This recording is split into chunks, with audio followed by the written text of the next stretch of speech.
और इसलिए हम सभी सांसदों के लिए, हम सभी जनप्रतिनिधियों के लिए वंदे मातरम के ऋण स्वीकार करने का ये पावन पर्व है।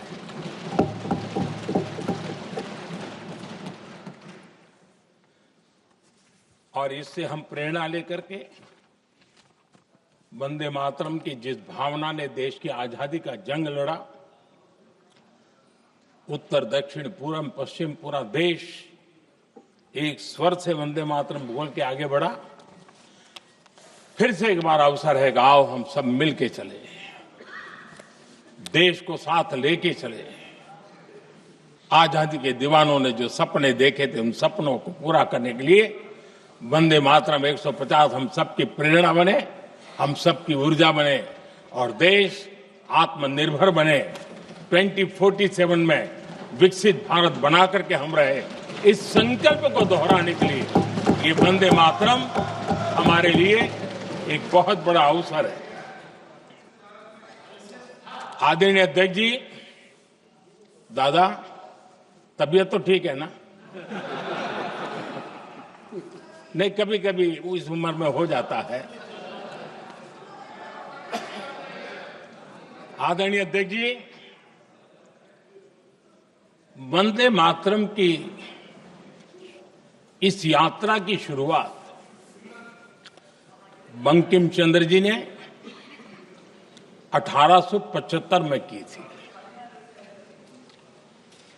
और गीत ऐसे समय लिखा गया था जब 1857 के स्वातंत्र संग्राम के बाद अंग्रेज सल्तनत बौखलाई हुई थी, भारत पर भांति भांति के दबाव डाल रही थी, भांति भांति के जुल्म कर रही थी और भारत के लोगों को मजबूर किया जा रहा था अंग्रेजों के द्वारा।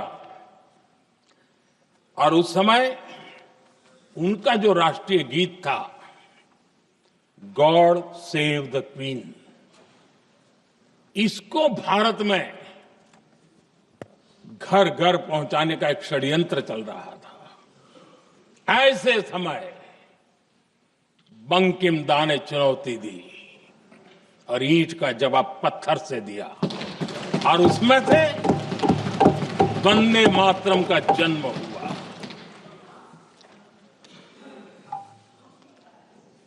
इसके कुछ वर्ष बाद 1882 में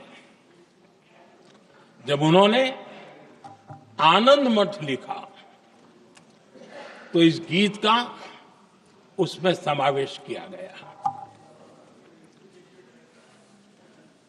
आदरणीय अध्यक्ष जी, वंदे मातरम ने उस विचार को पुनर्जीवित किया था जो हजारों वर्ष से भारत की रग रग में रचा बसा था। उसी भाव को, उसी संस्कारों को, उसी संस्कृति को, उसी परंपरा को उन्होंने बहुत ही उत्तम शब्दों में, उत्तम भाव के साथ वंदे मातरम के रूप में हम सबको बहुत बड़ी सौगात दी थी। वंदे मातरम ये सिर्फ केवल राजनीतिक आजादी की लड़ाई का मंत्र नहीं था। सिर्फ हम अंग्रेज जाए और हम खड़े हो जाए, अपने राह पर चले, इतने मात्र तक वंदे मातरम प्रेरित नहीं करता था, उससे कहीं आगे था। आजादी की लड़ाई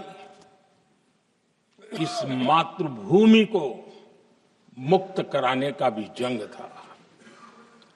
अपनी मां भारती को उन बेड़ियों से मुक्ति दिलाने का एक पवित्र जंग था। और वंदे मातरम की पृष्ठभूमि हम देखें, उसके संस्कार सरिता देखें,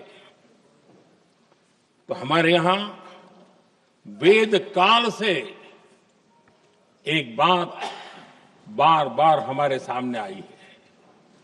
जब वंदे मातरम कहते हैं तो वही वेद काल की बात हमें याद आती है। वेद काल से कहा गया है, माता भूमि ही पुत्रो अहम पृथिव्याः, अर्थात ये भूमि मेरी माता है और मैं पृथ्वी का पुत्र हूं। आदरणीय अध्यक्ष जी, यही वो विचार है जिसको प्रभु श्री राम ने भी लंका के वैभव को छोड़ते हुए कहा था, जननी जन्मभूमिश्च स्वर्गादपि गरीयसी।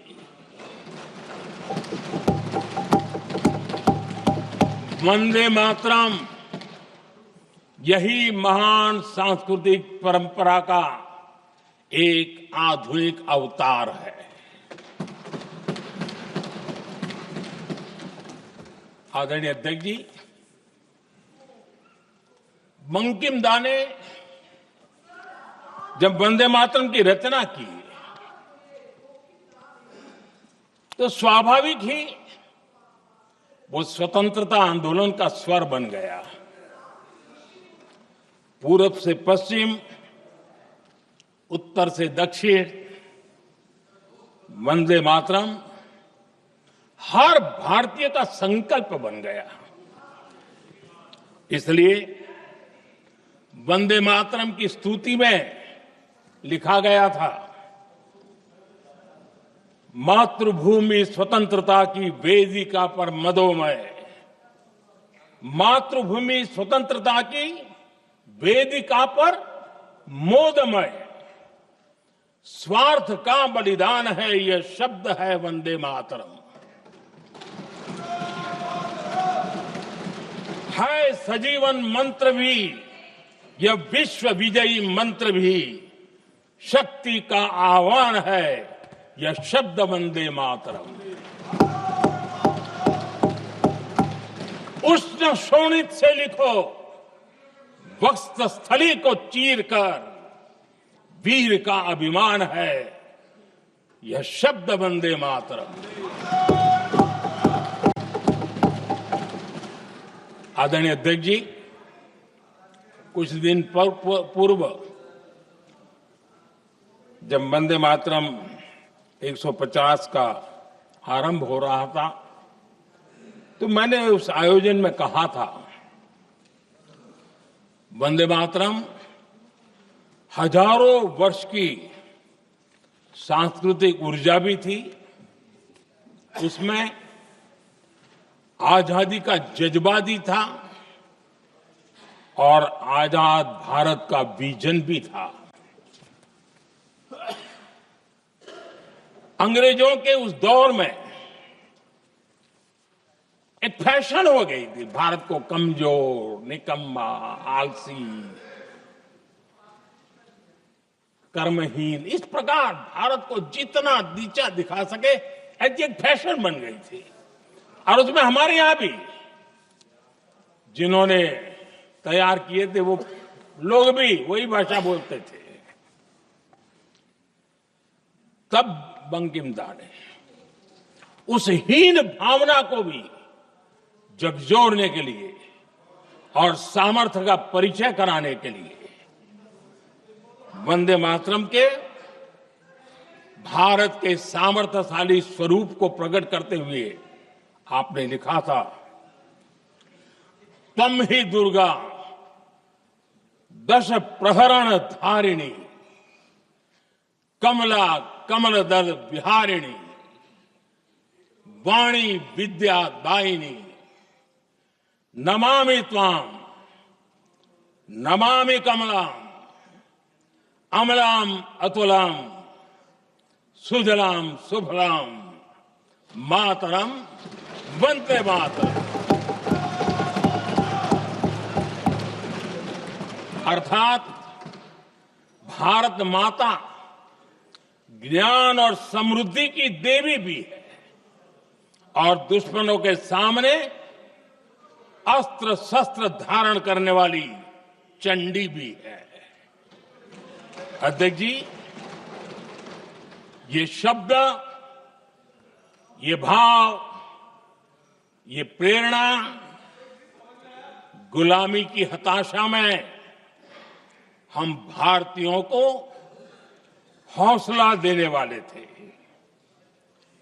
इन वाक्यों ने तब करोड़ों देशवासियों को यह एहसास कराया कि लड़ाई किसी जमीन के टुकड़े के लिए नहीं है।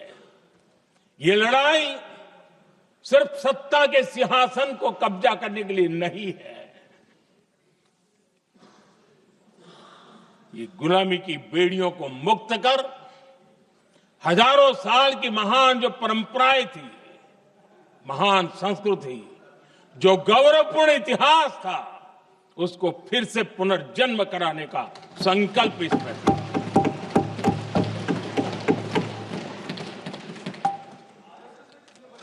आदरणीय अध्यक्ष जी,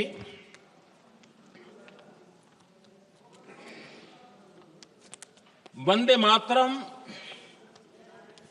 इसका जो जन जन से जुड़ाव था, ये हमारे स्वतंत्र संग्राम की एक लंबी गाथा अभिव्यक्त होती है। आदरणीय अध्यक्ष जी, जब भी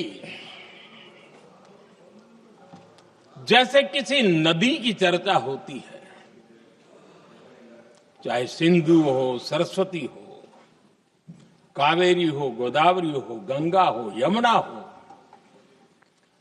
उस नदी के साथ एक सांस्कृतिक धारा प्रवाह, एक विकास यात्रा का धारा प्रवाह, एक जन जीवन की यात्रा का प्रवाह उसके साथ जुड़ जाता है। लेकिन क्या कभी किसी ने सोचा है कि आजादी जंग के हर पड़ाव, वो पूरी यात्रा वंदे मातरम की भावनाओं से गुजरता था, उसके तट पर पल्लवित होता था। ऐसा भाव काव्य शायद दुनिया में कहीं उपलब्ध नहीं होगा। आदरणीय अध्यक्ष जी,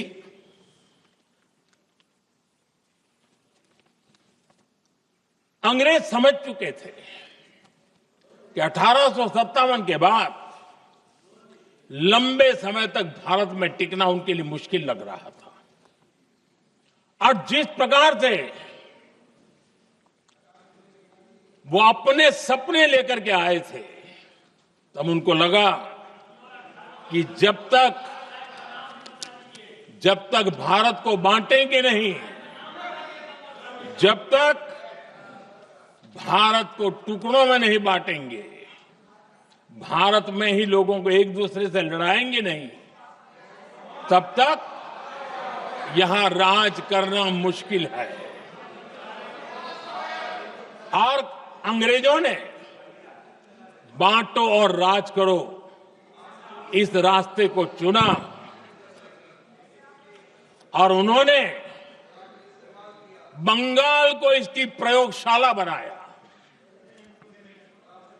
क्योंकि अंग्रेज भी जानते थे, वो एक वक्त था जब बंगाल का बौद्धिक सामर्थ्य देश को दिशा देता था, देश को ताकत देता था, देश को प्रेरणा देता था। और इसलिए अंग्रेज भी चाहते थे कि बंगाल का ये जो सामर्थ्य है, वो पूरे देश की शक्ति का एक प्रकार से केंद्र बिंदु है। और इसलिए अंग्रेजों ने सबसे पहले बंगाल के टुकड़े करने की दिशा में काम किया। और अंग्रेजों का मानना था कि एक बार बंगाल टूट गया तो ये देश भी टूट जाएगा, और वो यावत चंद्र दिवाकरो राज करते रहेंगे, ये इनकी सोच थी। 1905 में अंग्रेजों ने बंगाल का विभाजन किया, लेकिन जब अंग्रेजों ने 1905 में ये पाप किया तो वंदे मातरम चट्टान की तरह खड़ा रहा। बंगाल की एकता के लिए वंदे मातरम गली गली का नाद बन गया था और वही नारा प्रेरणा देता था। अंग्रेजों ने बंगाल विभाजन के साथ ही भारत को कमजोर करने के बीच और अधिक बोने की दिशा पकड़ ली थी, लेकिन वंदे मातरम एक स्वर एक सूत्र के रूप में अंग्रेजों के लिए चुनौती बनता गया और देश के लिए चट्टान बनता गया। आदरणीय अध्यक्ष जी, बंगाल का विभाजन तो हुआ, लेकिन एक बहुत बड़ा स्वदेशी आंदोलन खड़ा हुआ और तब वंदे मातरम हर तरफ गूंज रहा था। अंग्रेज समझ गए थे कि बंगाल की धरती से निकला बंकिम दा का ये भाव सूत्र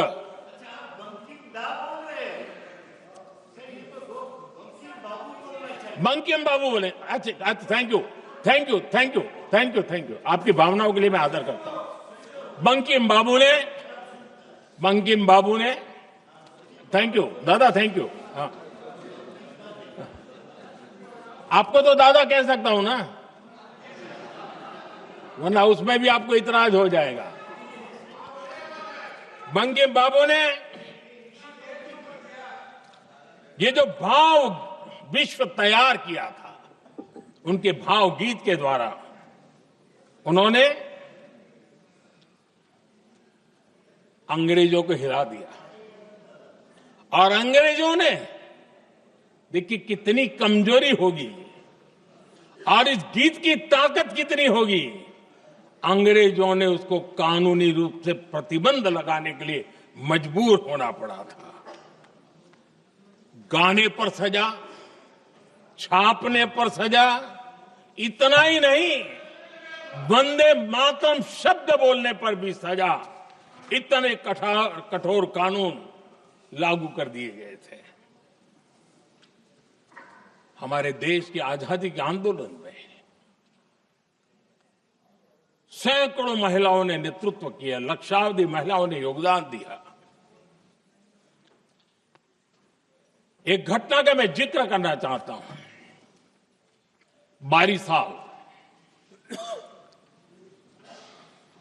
12 साल में वंदे मातरम गाने पर सर्वाधिक जुल्म हुए थे। वो 12 साल आज भारत का हिस्सा नहीं रहा है,